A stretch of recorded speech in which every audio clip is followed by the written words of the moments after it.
Hello, it's me. Long time no see. So, we're back with our long running podcast on Jin stories. And I like to call it the Jin cast because that's all we ever talk about. Thanks again for all your submissions. लेकिन अभी I'd like to request everyone कि stories भेजते रहेंगे तो जिस नौयत की भी हूँ keep sending them in, or the more written the story is, the better it is for me to visualize what happened. मतलब स्टोरी जो है वो जितनी मतलब लिखा डिटेल में लिखी हुई होती है उतनी मेरी इमेजिनेशन काम करती है कि हुआ क्या. जितनी कम होती है फिर वो जाहिर सी बात है समझने में सुनने वालों को भी बहुत फर्क पड़ता है कि हुआ क्या था. Details are very important. छोटी सी चीज बहुत फर्क पड़ जाता है. तो स्टार्ट करते हैं हमारी स्टोरी सेशन. और आज की पहली स्टोरी जो लिखी है वो हमारे दोस्त बाबर ने लिखी है. वो ये कहते हैं कि वो अपनी फैमिली के साथ भादराबाद गए थे एक मशहूर कबाब हाउस की तरफ. तो वहाँ उसके ऑपोजिट साइड पे थोड़ा सा आगे पीछे एक मकान के सामने इनके वालिद साहब ने गाड़ी लगाई थी. तो कहते ये हैं कि गाड़ी से जब उतरने लगे तो इन्होंने खुद नोटिस किया कि जिस तरह ये गाड़ी लगाई थी उसके लेफ्ट साइड वाली बैल्कनी पे कोई जो दो बच्चे जो थे वो आपस में कुछ लड़ रहे थे या कोई धक्का मुक्की कर रहे थे, कुछ इस तरह की कोई एक्टिविटी कर रहे थे. अब उनकी हरकतें देख के इसने जैसे ही किसी और को बताने की कोशिश की कि देखो ये क्या हो रहा है, तो वो उस वक्त तक गायब हो चुके थे. बहरहाल ये एक डिफरेंट रीजन से उस इलाके में गए थे, तो इसको इग्नोर करके सब रोड क्रॉस करके अपने चले गए डेस्टिनेशन पे, मंजिल पे जहाँ पे उनको जाना था. अब वहां पे डिनर वगैरह करने के बाद जब ये वापस आ रहे थे तो इन्होंने नोट किया कि जिस मकान में ऐसा हमने देखा था वो मकान तो बिल्कुल ही खाली है और वहां कुछ भी नहीं है. लग रहा है कि काफी अरसे से बंद है. तो ये फिर गाड़ी की तरफ जब लोग बढ़ने लगे तो उस मकान के डायरेक्शन पे इनको बहुत ही गंदी किस्म की स्मेल आने लगी और उस बदबू की वजह से ये उस इलाके से फौरन निकल गए. अब कहते हैं कि घर पहुंचे और एक नॉर्मल रात की तरह इधर उधर कुछ किसी ने टीवी देख कुछ करते कराते पर अपने सोने को ये लोग सब चले गए.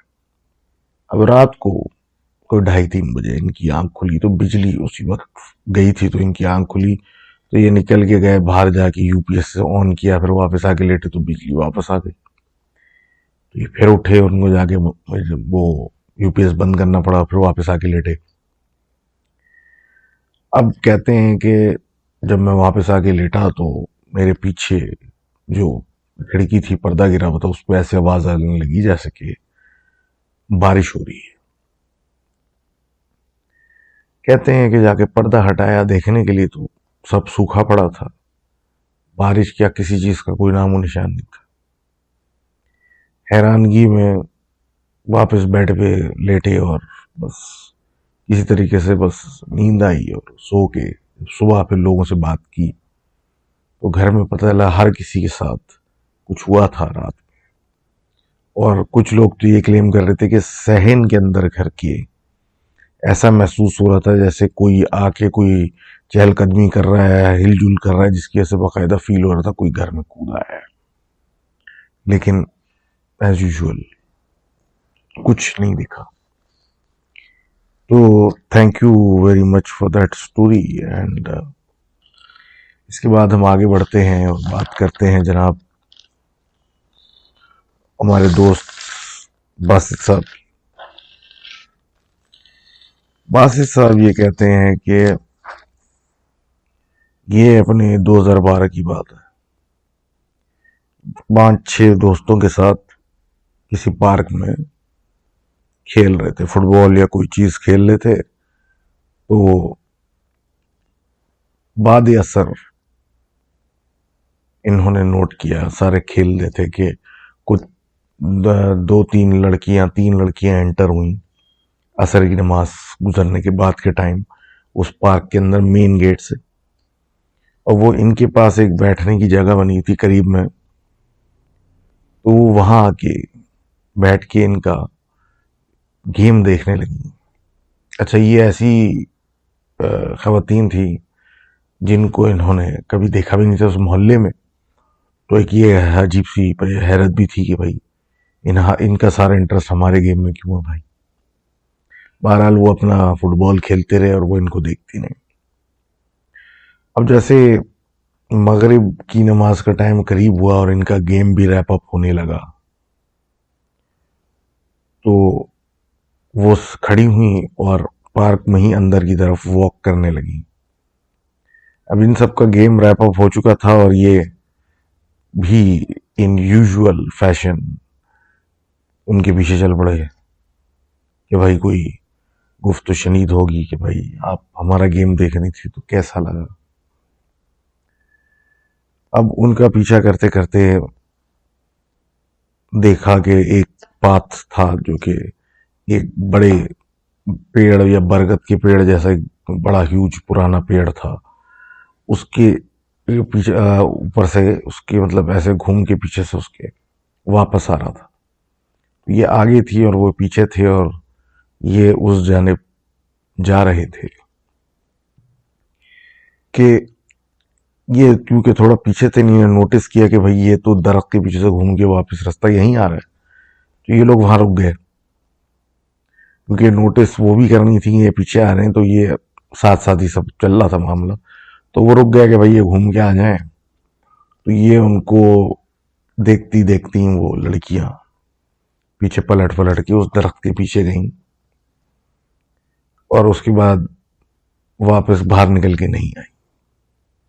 अब ये लड़के सारे इंतजार करते करते थक गए क्योंकि अंधेरा भी हो रहा था और होने वो मतलब मगरिब की अजान का टाइम था, मगरिब की अजान भी हो चुकी थी। तो उन्होंने सोचा कि भाई जाके देख लें मामला क्या है और फिर हम चले घर की तरफ। तो जब ये आगे बढ़े और दरख्त की तरफ मतलब पीछे जाके देखा, दरख्त के पीछे तो कोई नहीं था। आगे पीछे हर तरफ नजर दौड़ाई लेकिन वो लड़कियां इनको नजर नहीं आई और इवेंचुअली ये चुपचाप घर चले गए। और ये आज हमसे पूछते हैं कि वो क्या थी, वो लड़कियां ही थी या कुछ और था सीन। तो thank you Basit for sending this in. और इंसान को बाज़ औक़ात गट फीलिंग ही बता देती है कि वो क्या था या वो क्या हो रहा था। इसी तरीके से गट फीलिंग की बात से हम बात बढ़ाते हैं आगे और बात करते हैं इफ़रा साहिबा की, जो एक स्टोरी हमें सुनाती हैं अपने ननियाल की कि इनके जो ननियाल नानी का घर जो है बेसिकली वो 3 मंजिला 4 मंजिला बेसिकली घर है, जिसमें चौथी मंजिल पे तो जाहिर सी बात छत है और तीसरी मंजिल में कुछ प्रॉब्लम है क्योंकि इवन जब ये लोग जाते हैं और इनके अपने कजन्स भी उस फ्लोर को कोशिश करते हैं कि अवॉइड करें, वहां फीलिंग एक अजीब सी आती है जैसे कि आपको कोई देख रहा है। लेकिन उस फ्लोर पे भी इनके मामू रहते हैं बीवी बच्चों समेत अपने, लेकिन उसका क्योंकि 2 पोर्शन में वो डिवाइडेड है फ्लोर, तो एक तरफ आ, आ, कुछ कमरे और कुछ बना हुआ है और एक तरफ एक पोर्शन बना हुआ है और सीढ़ी ऊपर छत को जा रही है। तो ये इनके मामू की साइड, मतलब एक साइड पे आबाद है, दूसरी साइड पे कोई नहीं है। तो इनके मामू कहते हैं कि एक रात, जस्ट अनदर नॉर्मल नाइट, कोई मतलब ऐसी खास बात नहीं, तो सब लेटे और सो गए। अब क्योंकि जाहिर सी बात है, इंटरनल घर का एरिया था, कोई एक्सटर्नल तो था नहीं, तो दरवाजे खुले हुए थे और सामने के पोर्शन के भी दरवाजे खुले हुए थे, तो सब आर पार दिख रहा था। तो ये लेट के सो रहे थे, तो इनको नींद नहीं थी या कच्ची नींद में थे कह लें आप। तो इनको आवाज आई जैसे कि कोई सीढ़ी से उतर रहा है। अब उस आवाज की वजह से थोड़ा सा ये होश में आए कि ये सीढ़ी से कौन उतर रहा है। इनके जहन में आया कि कोई शायद बेगम बच्चे कोई उतर के जा रहा है, तो इधर उधर ऐसी नजर दौड़ाई, तो वो तो सब अपनी जगहों पे थे, लेकिन कोई सीढ़ी छत से उतर के नीचे आ रहा था।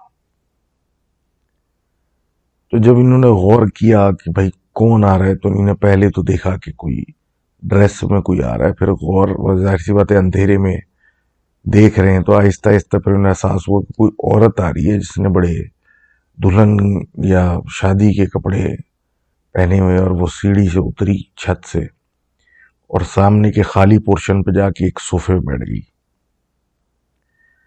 अब ये तो उठ के बैठ चुके थे और आंखें इनकी खुली की खुली थी। ये इनको एहसास हुआ कि ये मामला गड़बड़ है, और ऐसी बात है, इस पोजीशन के ऊपर बीवी बच्चे आपके सो रहे हैं, आप अकेले अपने आप को कैसे छोड़ के भागेंगे। इनके मामू हिम्मत करके उठे और उस पोर्शन में जल्दी से घुस के, शुरू में एक टीवी था उसको ऑन करके एक चैनल लगा दिए, यहाँ कुरानी तिलावत चल रही थी, और वहां से वापस अपने पोर्शन में आ गए।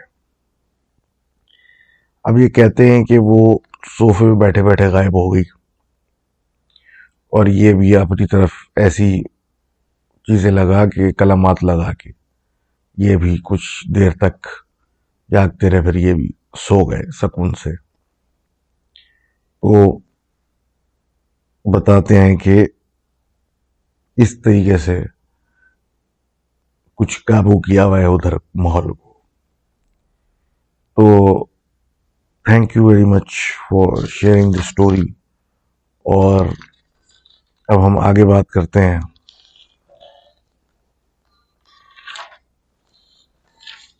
अंधेरे में भी मैनेज करना चीज़ों को देख देख के बड़ा मुश्किल हो जाता है। बहरहाल हम आगे बात करते हैं हमारे दोस्त वरुण की। जब हम ऐसे ही फ्लैटों की बात कर रहे हैं, तो वरुण जो है हमारे बताते हैं कि ये दिल्ली में से हैं, और छठी और सातवीं जमात में जब ये थे, तो ये फ्लैट में, अपार्टमेंट में मूव हुए, और इनके बिल्कुल ऊपर एक फैमिली रहती थी जो कि न्यूजीलैंड में ज़्यादातर रहते थे, डॉक्टर्स थे, और उनका अपार्टमेंट अक्सर साल खाली रहता था, एक आध महीने के लिए जो आते थे तो वो आते थे। कहते हैं जब मूव इन हुए तो वो ठीक था, लेकिन फिर नोटिस करने लगे कि कुछ आवाजें आती हैं उनके अपार्टमेंट में से, जैसे कोई कुछ खींच रहा है, खींच के लेके जा रहा है, या कोई चहलकदमी हो रही है। और ये कहते हैं हर रात आवाज आती थी जैसे कि कोई फर्नीचर हिला रहा है, कोई कंचे खेल रहा है, और पैदल चलना और इस तरह की आवाजें आती थी। ये आवाज इनके घर में हर आदमी सुन चुका था, ताकि इनके कजन जो इनसे मिलने आते थे वो भी सुन चुके थे, और उनके मतलब पूछने पे तो ये एक दफा इन सबको लेके ऊपर गए, तो देखा कि भाई उस घर पे, उस फ्लैट पे ताला लगा हुआ है, और उस ताले पे भी इतनी मट्टी हटी हुई है कि ये अभी किसी ने, ऐसा भी नहीं हो सकता कि किसी ने खोल के निकल गया और ताला लगा के, ये इतनी मट्टी उस दरवाजे पे हटी हुई थी कि कोई नहीं आया। अब ये कहते थे कि वो खाली रहता था तो ये सिलसिला एक चलता रहता था, आवाजें आती रहती थी, कि इवेंचुअली जब वो फैमिली न्यूजीलैंड से आके परमानेंट इंडिया रहने लगी, तब जाके खामोशी हो गई, और ये ऐसी सोच में रह गए कि आखिर इनके आते ही चुप क्यों हो गया, मतलब फिर कुछ क्यों नहीं हुआ, व्हाट हैपेंड, या वो तो चले गए या कुछ और चक्कर था। तो thank you very much for sharing that story. हम आगे बात करते हैं खतीजा की, और वो बताती हैं कि उनके मामू जब 23 साल के थे, which is like back in 2006, Lahore के रहने वाले हैं सब। तो एक दोस्त के भाई की शादी थी, तो जाहिर सी बात है दोस्त के भाई की शादी जो साथ में उसके गए हुए थे, और ये था मेरे ख्याल है पत्नी बाल टाउन का इलाका या कोई, खैर तो ये वहां थे। अब कहते ये हैं कि हल्ला गुल्ला में देर हो गई और काफी लेट भी हो गया, तो मेरे दोस्त को बोला कि भाई मुझे जरा बाइक पे घर छोड़ दो, इस टाइम पे तो कोई रक्षा टैक्सी भी नहीं मिलनी। तो दोस्त ने इनको बोला कि भाई ये पकड़ चाबी, जाके बैठ जा बाइक पे बाहर, या इस तरह की कोई बात जो दोस्तों में होती है, मैं आता हूँ। अब ये जाके बाहर बैठ गए और इंतजार में बैठे थे कि इन्हें अंदाजा हुआ कि तो अभी से निकलने में टाइम, कोई सिलसिला चल रहा था, तस्वीरें खिंचनी होंगी या कुछ इस तरह का। तो इन्होंने सोचा कि बस मैं बाइक स्टार्ट करता हूँ, एक दो चक्कर लगा के टाइम ही पास करता हूँ। तो वो बाइक लेके निकल पड़े। अब ये उसी एरिया में घूम रहे थे, कोई पेप्सी कोक या कोई ऐसी चीज में की दुकान या कोई इस तरह का खोखा मिल जाए जहां से बैठ के मैं कोई बोतल ही पी लूं। तो इनको रास्ते में एक औरत नजर आई, जो कि ऐसा लग रहा था कि किसी शादी में से निकल के आ रही है, जिस तरह के उसने कपड़े पहने हुए थे। तो जैसे ही उसके पास से गुजरने लगे तो उसने आवाज दी इनको कि जरा भैया आगे तक छोड़ देना। तो ये थोड़े स्लो हुए और फिर उसने आवाज दी तो उनको एहसास हुआ कि हाँ, यहाँ तो कोई सीन ही नहीं है, रिक्शा टैक्सी मुझे नहीं मिल रही, तो इसका क्या होगा।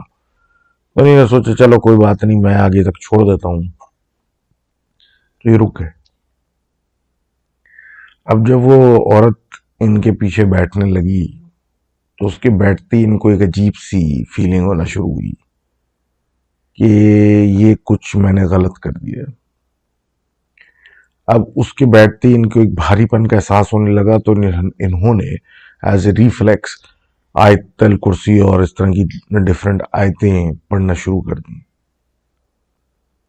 इनके इस काम से एकदम से नहीं नोट किया कि वो औरत गायब हो गई है, जो अभी बैठी इनके पीछे वो है ही नहीं। तो उन्होंने बाइक मतलब भगाई और पता नहीं कहाँ के कहाँ निकल गए। अब ये इतने घबराए हुए थे कि इनको एक खोखा नजर आ गया, जो पान का खोखा स्लैश चाय सिगरेट और इस तरह की मतलब बोतल वगैरह की फ्रिज भी लगा हुआ वाले टाइप के छोटे जो होते हैं। ये सीधा वहां गए और उस आदमी को आवाज दी कि भाई एक पेप्सी या कोक दे दो। तो उस आदमी ने इनसे कहा, पूछा कि भाई खैरियत है, क्या परेशानी है, परेशान लग रहे हो। तो इन्हें कुछ ऐसे ही सर नीचे करके, क्योंकि बकौल इनके के दिल इनका धक धक कर रहा था, जो एक्सपीरियंस ये करके आ रहे थे, तो सर झुका के बैठ के थोड़ी सांस ले रहे थे कि थोड़ी बहुत उस बंदे से बात करने लगे। अब बात करते करते एहसास हुआ, तो ऊपर मुंह उठा के जब देखा, ना कोई खोखा था और ना कोई बंदा।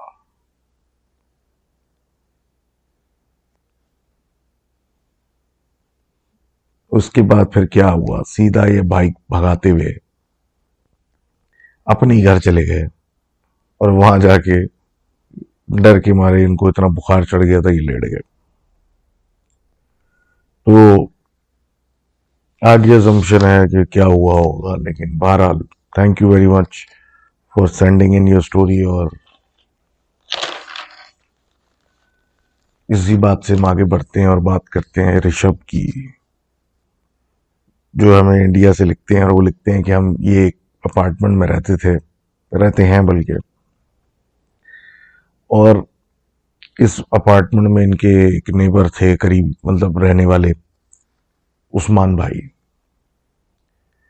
अब हुआ यूं कि उस्मान भाई जब कोविड का बिल्कुल वो चल रहा था, हिसाब किताब बिल्कुल हाई, तो वो बीमार हो गए और पता चला कि पूरी फैमिली को कोविड हो चुका है। तो अब क्योंकि सिचुएशन ऐसी थी कि लोग डर, मतलब बिल्कुल ये बात हो रही है जब बिल्कुल आग की तरह फैल रहा था कोविड, तो डर के मारे सब अपने इनसे दूर भी होकर ये भी क्वारंटीन बैठ गए।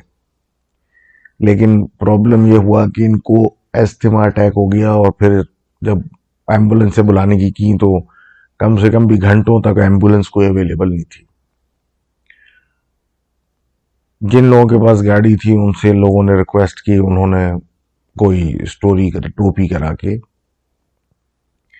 ये गाड़ी खराब है, ये है वो है करके भगा दिया। आखिरकार कुछ पड़ोसियों के साथ मिलकर वो हॉस्पिटल लेके गए। जब हॉस्पिटल पहुंचे तो डॉक्टर्स ने कहा कि ये कोई 20-30 मिनट पहले ही जा चुके हैं दुनिया से। तो जाहिर सी बात है बहुत बड़ा सदमा हुआ, और जो फैमिली थी वो फ्लैट छोड़ दिया उन लोगों ने, और कुछ अरसे के लिए उनके जाहिर सी बात है डेथ इन द फैमिली और बीमार, तो क्या फ़ायदा। अब उनका अपार्टमेंट खाली हो गया और ये सारे लोग एक नॉर्मल ज़िंदगी गुजारने लगे कि जब ये आएंगे तो फिर अफसोस करेंगे इन लोगों से। अब ये कहते हैं कि जैसे ही ये सिलसिला हुआ कि अपार्टमेंट खाली हुआ तो कुछ अजीब हरकतें शुरू हुई। अब ये कहते हैं कि इनके दोस्त उस अपार्टमेंट के एडजेसेंट बिल्कुल रहते हैं, तो उनको आवाज़ें आती थी बैल्कनी में छलांगे मारने की। तो ये जाके देखते थे तो अपार्टमेंट खाली होता था, बंद पड़ा हुआ था, लेकिन आवाज़ें आती थी जैसे कुछ छलांगे मार रहा। अब इसी तरीके से आगे क्या कहते हैं, लोग बताते हैं कि अपनी अपनी बैल्कनियों में लोग रात को सो रहे होते थे या कुछ, तो इनको आवाज़ आती थी, जैसे कि इनके दोस्त ही बता रहे हैं कि कुछ शोर शराबा अपनी बैल्कनी में हो रहा है। जाके देखा तो गमले टूटे हुए हैं और दरवाज़ों पे खरोचे लगे हुए हैं, जैसे किसी ने ऐसे खरोचा मार के उस पर निशान लगाया। और समझ में नहीं आया कि कौन क्या किधर से आया, क्या है, कैसे हो रहा है ये। अब एक आधा दिन बढ़ता गया और इस तरह की चीज़ें खाली इनके साथ नहीं पर दूसरों के साथ होने लगी। अब ये कहते हैं कि एक साहब नौकरी से लेट आए वापस, और अपनी बैल्कनी में बैठे हुए थे कि इन्होंने देखा कि उस्मान के फ्लैट की बैल्कनी का दरवाज़ा खुला बंद हुआ, फिर खुला फिर बंद हुआ, और फिर किसी खोला और धम करके किसी ने बंद किया कि वो डर के मारे अंदर भाग गए कि भाई ये क्या हो रहा है, खाली अपार्टमेंट है ये।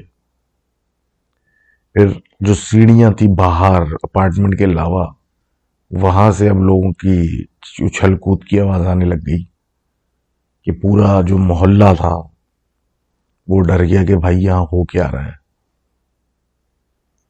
अब ये सिलसिले चल रहे थे कि वापस वो फैमिली आ गई जिनके उस्मान, जिनके बेसिकली वालिद और हस्बैंड थे। तो उनके आने के बाद पता चला कि वो तो बेचारा मर गया था, लेकिन उसके बाद फिर उसकी लाश को भी गवर्नमेंट स्कीम के थ्रू पता नहीं कहाँ दफना दिया विदाउट एनी लास्ट राइट्स।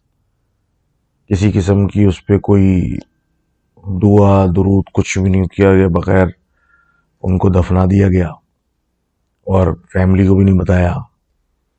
तो पूरे मोहल्ले के लोगों ने उनसे अफसोस का इजहार किया, और फिर मेरे ख्याल है इसका भी तस्करा नहीं किया कि उनकी गैर मौजूदगी में क्या हो रहा था। तो thank you very much for sharing this story. और हमें तो बड़ा अफसोस होता है, मतलब स्टोरी से ज़्यादा अफसोस तो ये सुन के हुआ कि ऐसी सिचुएशन में लोग टोपियाँ करा रहे हैं। क्या हासिल है टोपी करा के, हमने भी सबने मरना है भाई एक दिन।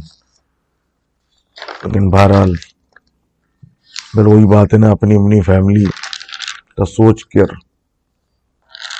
लोग थोड़ा सा घबरा जाते हैं। अब हम बात करते हैं एक साहब की जिनका नाम है वैभव। वैभव या वैभव, मुझे बता देना कि किस तरह पढ़ते हैं। अब ये बताते हैं कि वैसे तो सब ये गांव के रहने वाले हैं और काफ़ी मतलब अच्छी बात यह है कि मतलब पढ़े लिखे हैं ना, बड़ी काफ़ी अपने आप को इन लोगों ने प्रूव किया है। लेकिन ये अब बात हो रही है इनके वालिद साहब की, जो बताते हैं कि जिस ज़माने में वो मतलब छोटे थे तो उस ज़माने में इतना कोई स्कूल भेजने का रुझान नहीं था और इस तरह का कोई सिलसिला नहीं था। तो इनके वालिद साहब को बजाते खुद बहुत ज़्यादा पढ़ने का और इस तरह की मतलब आगे बढ़ने का, एजुकेशन का बहुत शौक था और किताबें पढ़ने में उनको बहुत मज़ा आता था। तो सिचुएशन इन लोगों की बड़ी ख़राब थी, लेकिन फिर भी अपना फुल जान लगा के 7वीं 8वीं क्लास तक ये पढ़ सके। लेकिन अगेन वही बात के ये भी एक अचीवमेंट थी ऐसे माहौल में जहाँ स्कूल जाना क्या देखना भी गवारा नहीं था। तो ये बताते हैं कि इनकी अब ये वालिद साहब 12-13 साल के थे तो उनको बुक्स पढ़ने का बहुत शौक था और क्योंकि गांव का सेटअप था, इतनी चीज़ें अवेलेबल नहीं थी, तो जो भी मिल जाता था ये वो पढ़ने बैठ जाते थे। वो किसी पंडित की कोई पुरानी किताब हो या किसी और के घर से कुछ दकियानूसी या किसी पुराने ज़माने की कोई चीज़ मिल जाए तो उस पे वो लगे रहते थे। अब ये कहते हैं कि इसी तरीके से ये चीज़ों की तलाश में रहते थे और करते रहते थे और काम चलते थे, बाकी विलेज लाइफ थी। तो जैसे जैसे इन्हें कुछ पता चलता था, किसी से मांग ली पढ़ ली करते करते इन्हें पता चला कि गांव में एक साहब है, काफ़ी बुजुर्ग है और उनके पास काफ़ी अजीब किस्म की नॉलेज है, इल्म है और काफ़ी स्ट्रेंज किस्म की चीज़ें की किताबें भी वो उनके पास मौजूद है। अब ये सुन के इनको तो बहुत ज़्यादा तजस्सुस होने लगा कि किस तरीके से मैं इस आदमी तक पहुंचूं कि मेरे पास ये मटेरियल आए। अब उस मटेरियल के चक्कर में इत्तेफाक ये हुआ कि इनके एक दोस्त उस आदमी के पोते निकले, तो इनका काम तो आसान हो गया और इनकी जो दोस्त थे वो भी थोड़े इन्हीं की तरह लाइक माइंडेड थे, तो ज़बरदस्त काम हो गया जी। अब उस लड़के को इन्हीं फिर जब पुश किया तो उसने कोई 2 किताबें उस दादाजी की अपनी चुपके से निकाल के इनको लाके दे दी। इनका घर भी जो था उसमें एक मतलब है तो ग्राउंड फ्लोर का, लेकिन छत पे चढ़ने से पहले एक मचान सी एक छोटी जगह थी, वहां पे उन्हें लाके छुपा दी। अब वो 2 किताबें थी, एक जो था उसका बेसिक उन्वान या उसका सब्जेक्ट मैटर था कि जानवरों की ज़बान समझना, और दूसरी थी जादू के ऊपर। अब इन्होंने कुछ पढ़ी वो पहली किताब एनिमल्स की, तो उसमें उनको पता चला कि भाई कुछ चिड़ियों की किस्म है जो कि डेंजर या कोई ख़तरा आ रहा हो तो उसको किस तरह आवाज़ निकालती हैं, उसकी स्पेसिफिक एक आवाज़ होती है। तो इत्तेफाक ऐसा हुआ कि ये पुराना ज़माना था तो फरागत करने के लिए जंगल झाड़ियों में जाना पड़ता था। तो ये जब गए किसी वक्त फरागत के लिए तो उस चिड़िया की एक आवाज़ आई जिसके बारे में इन्होंने पढ़ा था, तो इनको एहसास हुआ कि ये खतरे की आवाज़ दे रही है। तो जहाँ ये थे वहाँ से ये हट गए और हट के देखने लगे कि आखिर माजरा क्या है। तो उन्होंने देखा कि जिस तरफ ही गए थे उस तरफ से एक 5 फुट के करीब का एक सांप गुजर के गया, तो ये बच गए। अगर होते वहां पे तो वो उनको काट लेता। तो ये पढ़ के इनको बड़ा मजा आया और उन्होंने मतलब एक चीज सीखी। तो ये दूसरी किताब में खोल के पढ़ने लग गए। अब दूसरी किताब ऐसी थी कि वो कुछ ठीक नहीं थी। उसमें काफी किस्म की अजीबोगरीब चीजें थी कि फलां जानवर को मार दो और उसका सुरमा आंखों में लगाओ तो इस तरह होगा, ऐसी चीज नजर आ सकती है, इस तरह के उसमें कंटेंट उसके ऐसे थे। ये पढ़ते गए और काफी अजीब व गरीब चीजों के बारे में जानते गए कि एक सब्जेक्ट पे ये आए जिसमें कुछ था सिलसिला, लेकिन उसका ताल्लुक ये था कि वो करने से पहले किसी ऐसे शख्स की किसी हड्डी को लाना होगा, पीस लाना होगा जो कि अमावस के आसपास मरा हो या अमावस पे मरा हो। अब ये सब कुछ जब पढ़ के ये समझ ले आप मचान पे पढ़ रहे थे तो इनकी आंख लग गई। तो ये किताब, उसी किताब को तकिया बना के लेट गए। अब जैसे उसको तकिया बना के ये लेट के सोए तो हड़बड़ा के उठे, क्योंकि ऐसा लगा कि उस किताब ने इनको बाकायदा झटके मार मार के हटाया अपने ऊपर से। तो पर हैरान हुए कि ये क्या हुआ। लेकिन बहरहाल जो आखिरी चीज उन्होंने पढ़ी थी वो उनके जहन में महफूज थी कि किसी ऐसे शख्स की हड्डी लानी है जो कि अमावस के आसपास मरा हो और उसके ऊपर फिर कोई अमल करना है तो कुछ करना है। तो इनको याद आया कि कोई बुढ़िया थी गांव में, उसका हाल में इंतकाल हुआ था और कल शायद मतलब जैसे आज के ये सोच रहे हैं अमावस की रात थी आज, तो पिछली रात उनकी शमशान घाट में उनको उनका अंतिम संस्कार हुआ था। तो इनको एहसास हुआ कि भाई उसकी राख में कुछ हड्डियां या कुछ पीस मिल जाएगा तो इनका काम हो जाएगा। तो वैसे ही निकल पड़ी। अब शमशान घाट जो था वो गांव से बाहर है, फासले पे थोड़ा। तो ये चुपचाप बगैर किसी को बताए निकल पड़े। हाथ में इनके एक थोड़ा सा रोशनी करने के लिए कुछ टॉर्च, मतलब कहें उसको क्या बोलते हैं उसको एग्जैक्टली मुझे याद नहीं आ रहा वो, और दूसरा एक सफेद कपड़ा जिसमें उनको सामान उठा के लपेटना था। अब ये वहां पहुंचे, उस जगह पे पहुंचे जहां पे उसको उसकी बॉडी को आग लगाई थी। तो इन्होंने नोटिस किया कि भाई राख में कुछ हड्डी पड़ी हुई है। तो ये उसको समेटने लगे।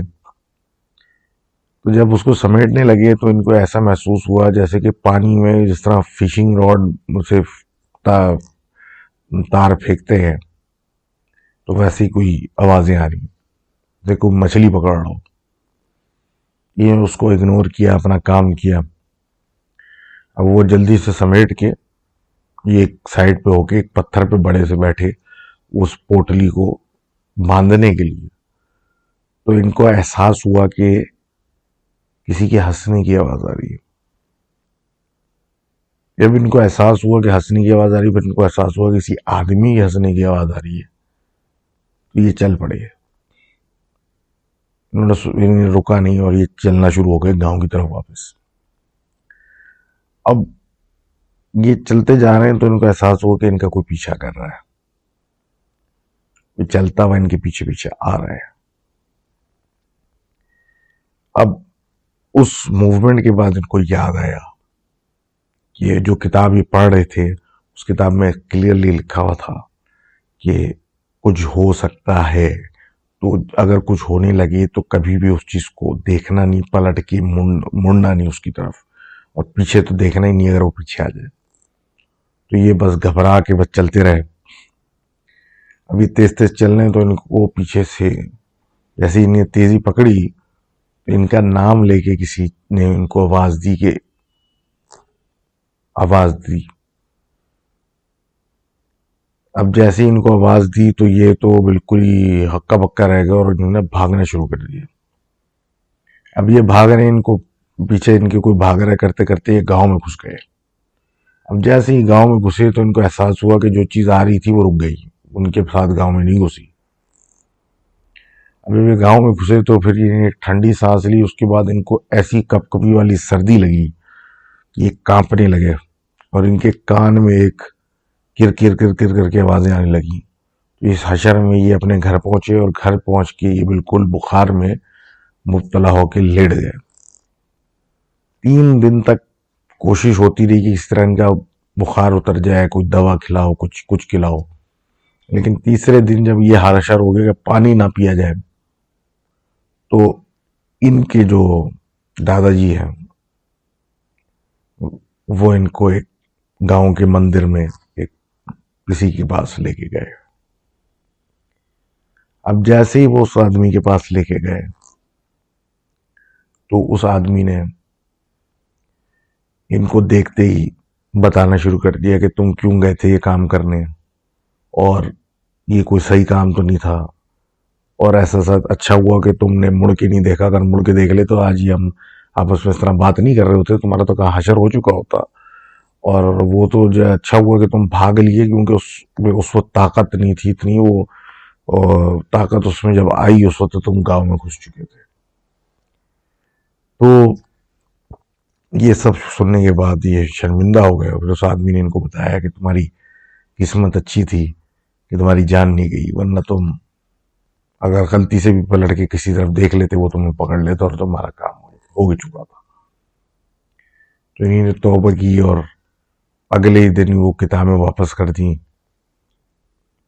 अब कहते हैं ये वैभव भाई कि आज भी इनके वालिद साहब को रात में ऐसे ख्वाब आते हैं कि उनके पसीने निकल जाते हैं, और पहले तो काफी बुर्दबार थे लेकिन अब थोड़ा खौफ जो इनको देख देख के रोज ख्वाब में अभी ये थोड़ा कम हो गए। तो thank you very much for this story, and there's a lesson to be learned here, और that lesson is very simple कि कुछ चीजें मना है तो किसी वजह से मना है, तो हमें नहीं चाहिए, मतलब it's better to be safe than sorry. बहरहाल हम आगे बात करते हैं, और आगे हम बात करते हैं मेरी दोस्त साइमा की। साइमा बताती हैं कि ये तो खैर अब कहना पाकिस्तान में नहीं रहती, लेकिन इनका ननियाल जो है बिलोंग करता है भावल नगर से। बताती हैं ऐसा एरिया है जो इसमें मतलब इंडिया पाकिस्तान में एक नहर, एक रिवर का, एक दरिया का फर्क है बस। तो काफ़ी मतलब पुराना इलाका है और इस तरह की इलाका है जो गांव मतलब सेंट्रिक किस्म की लाइफस्टाइल है और सब एक दूसरे को जानते हैं टाइप का सिलसिला है। तो ये कहते हैं कि इनकी नाना का बेसिकली वहाँ घर है, और नाना इनके बहुत मशहूर आदमी थे अपने ज़माने में। इन्होंने एक उस इलाके में मस्जिद भी बनाई थी, और बहुत नेक और पहुंचे हुए इंसान थे। कहा यह जाता था कि उस मस्जिद में आप नमाज पढ़ने जाएं तो लगता है ये ऐसा नहीं था कि आप अकेले हैं, हमेशा लगता था और भी लोग यहाँ पे इबादत कर रहे हैं जो कि नज़र नहीं आते। और फजर पे मतलब जैसे जो इमाम साहब थे वो घर चले आते थे ईशा के कुछ देर के बाद, तब भी ऐसा महसूस होता कि खाली नहीं है और यहाँ इबादत हो रही। और फजर पे अगर कभी आओ तो हमेशा साफ मिलती थी और अक्सर खुशबू आ रही होती थी। तो इन ये बताती हैं कि बेसिकली ये जो इनका ननियाली घर था, उधर इनकी जाहिर सी बात है वालदा का काफी पोर्शन जिंदगी को गुजरा तो उनको खबर आई कि उनकी एक बचपन की दोस्त जो है वो शदीद बीमार है और शायद कुछ अरसे की मेहमान है। तो ये सुनते ही वो अपने गांव पहुंच गई वापस।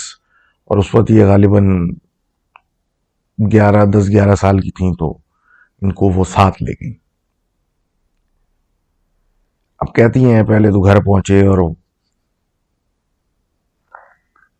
Same as usual stuff and everything. तो ये स्टोरी जब हुई तो ये इन्होंने अपनी बेटी को इंडियन को पकड़ा और सीधा दोस्त के घर, जो कि 2-4 घर के बाद था, वहां ले गई। कहते जैसे ही घर में एंटर हुई तो एक तरफ एक औरत जो थी वो गायों में से दूध निकाल रही थी, दूसरी तरफ कोई एक और औरत थी जो कि तंदूर जलानी थी। तो ये जैसे ही उनको लेके घर में अपनी बच्ची को एंटर हुई साइमा साहिबा, तो साइमा का हाथ छोड़ के सीधा जो खातून तंदूर जलानी थी की तरफ रवाना हो गई।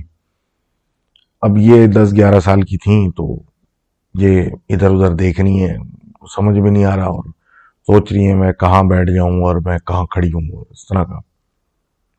कि इधर उधर नजर मारते हुए इन्होंने देखा कि एक कुबड़ी हुई झुकी हुई बड़ी भी इनकी तरफ आ रही है, जिनकी शक्ल ऐसी है जैसे समझ में ना आए कि नाक और मुंह में फर्क क्या है, और अजीब सी शक्ल हुई झुर्रियों, मतलब 10 साल के बच्चे के हिसाब से वो एक शदीद बूढ़ी खातून थी। और क्योंकि ये पहली दफा इस घर में आई थी तो उनको तो ये किसी को जानती ही नहीं थी, तो उन्होंने अजम्पशन लगाई कि शायद दादी होंगी। तो अब वो इनकी तरफ घिसती हुई आनी थी, मतलब अपने आप को पुश करती हुई घसीटती हुई आ रही थी, और ये खड़ी हुई उनको देख रही थी, ये सोच रही थी कि मैं इनको क्या बोलूं।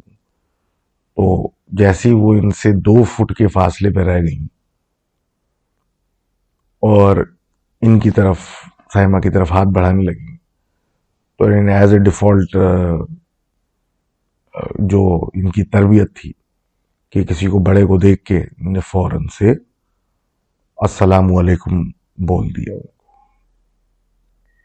अब इनकी साइमा के बोलते ही वो बड़ी भी जो थी वो इनसे एकदम से चिपक गई और ऐसे पीछे गिरी जैसे कि उनको धक्का दिया हो।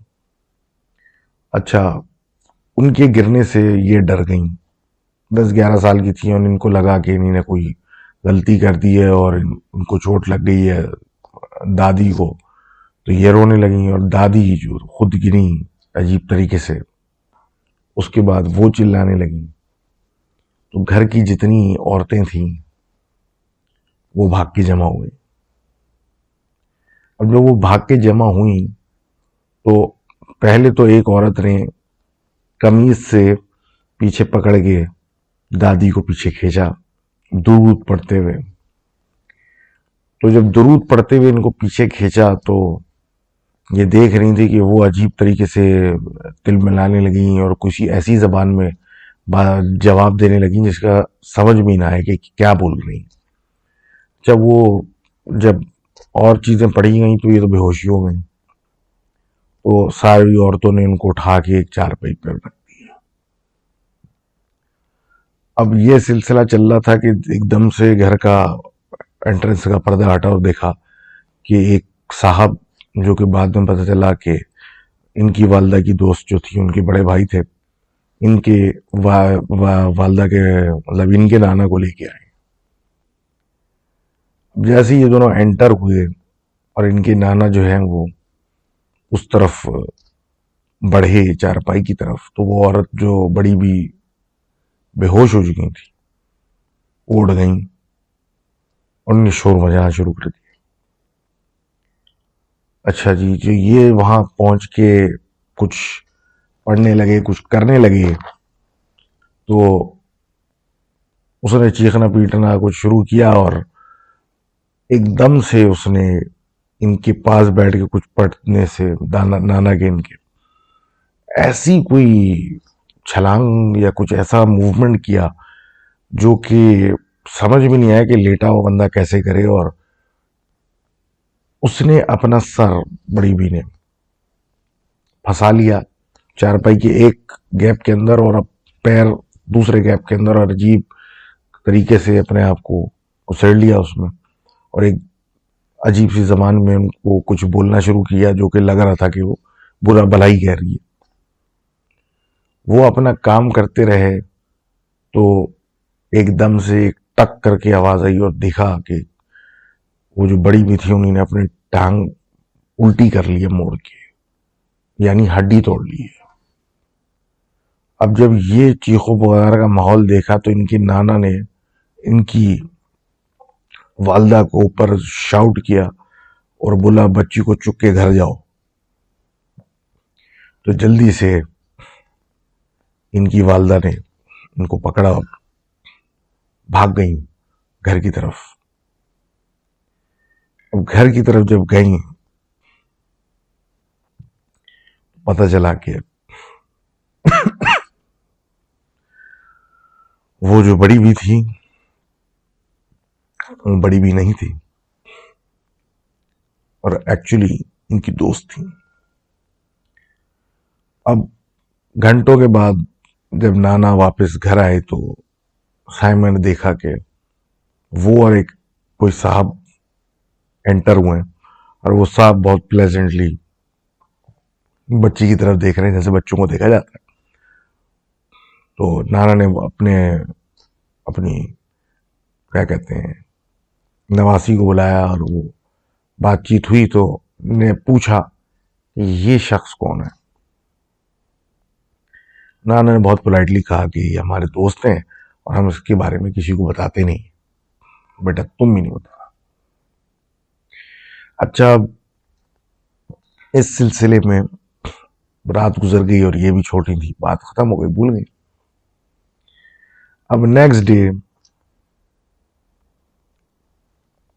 घर में ही खेल रहे थे सारे, तो एक सीढ़ी लगा के छत पे चढ़ने का कुछ सिलसिला हो गया कि छत पे चढ़ के हम इधर उधर देखेंगे।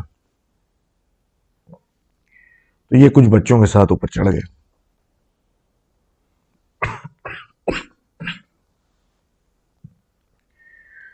अब जब चढ़े ऊपर तो छोटा सा गांव, मतलब इतनी ज्यादा कोई थी नहीं, तो 2-4 घर डाउन इनकी वालदा की दोस्त का घर था, उसके बराबर खेत शुरू हो जाते थे। तो इनकी नजर जब वहां पड़ी तो उनको वही कुबड़ी खातून नजर आई बैठी हुई। जैसी उनकी तरफ नजर इनकी पड़ी तो उसने एकदम से उस कुबड़ी खातून ने पलट के इसको देखना शुरू किया और ऐसे देखना शुरू किया जैसे कि वो हंस रही है। तो ये डर के मारे सीढ़ी जैसे चढ़ के देख रही थी, ये गिर गई।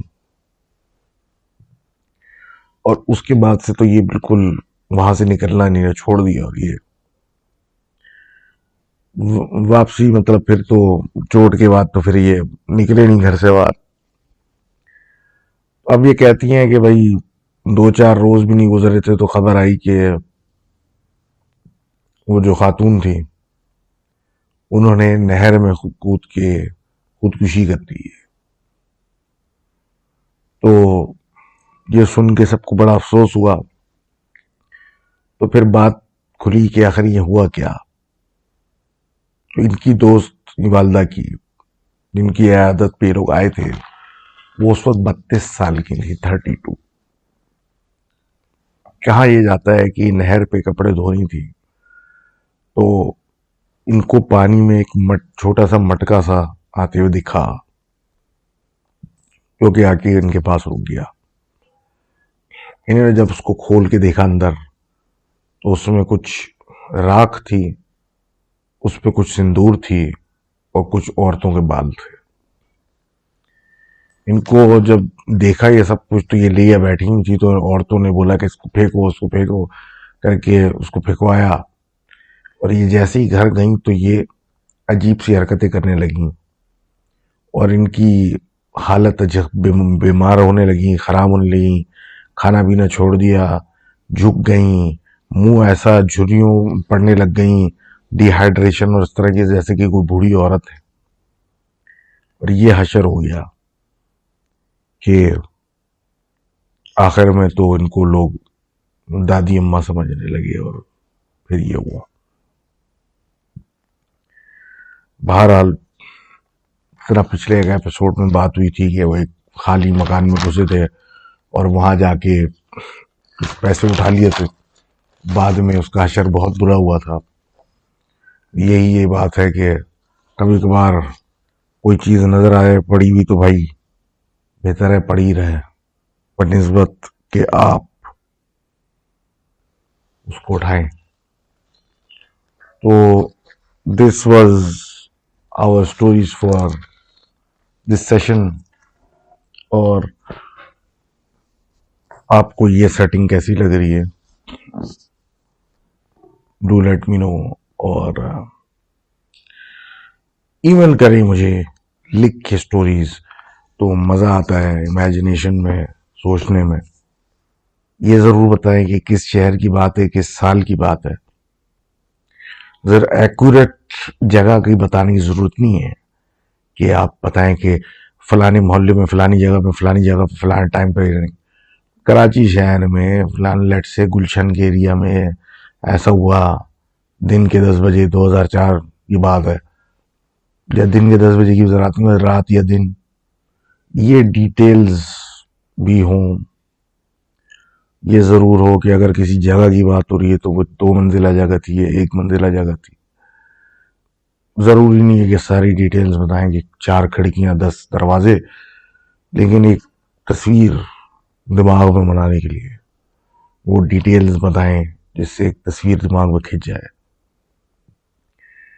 कि वो अंधेरा हॉल था, उसमें एक ही कुर्सी थी बीच में, और किस लिए थी वो, किसकी थी वो, किसी को नहीं पता, एक पिक्चर खींचने के लिए। This was episode 72 and how do you like it?